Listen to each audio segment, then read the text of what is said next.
আর যারা দলীয় গুন্ডা সন্ত্রাস হয়েছে, আপনারা আসুন, সবকিছু ছেড়ে সুন্দরবনে যেরকম ডাকাতরা অস্ত্র জমা দিয়েছে প্রশাসনের কাছে, আপনারা আপনাদের এই চাঁদাবাজি, সন্ত্রাসী, দুর্নীতি এগুলা ছেড়ে প্রশাসনের কাছে আপনারা সুপর্দ করুন নিজেদেরকে।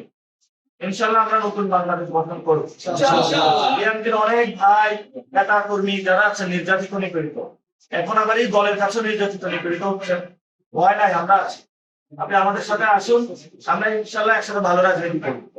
অনেক জুলাই যোদ্ধা রয়েছে যারা হলো আমরা আপনাদেরকে টাচ করতে পারি নাই, পৌঁছতে পারি নাই বিভিন্ন ব্যস্ততার কারণে। আপনারা আসুন, ইনশাল্লাহ আমরা ওই সময় কাজ করবো। মতিঝিলে বিভিন্ন জায়গায়, ঢাকা আসলে ময়লা বাগান রাস্তার মধ্যে ফেলে রাখা হয়েছে, আমরা এগুলো পরিষ্কার করবো এবং ঢাকা আসতে সুন্দর একটা নগরী বানাবো, যাতে সবাই আমরা নিরাপদে চলাফেরা করতে পারি। ইনশাআল্লাহ, কারো কোনো কষ্ট থাকলে করতে পারি।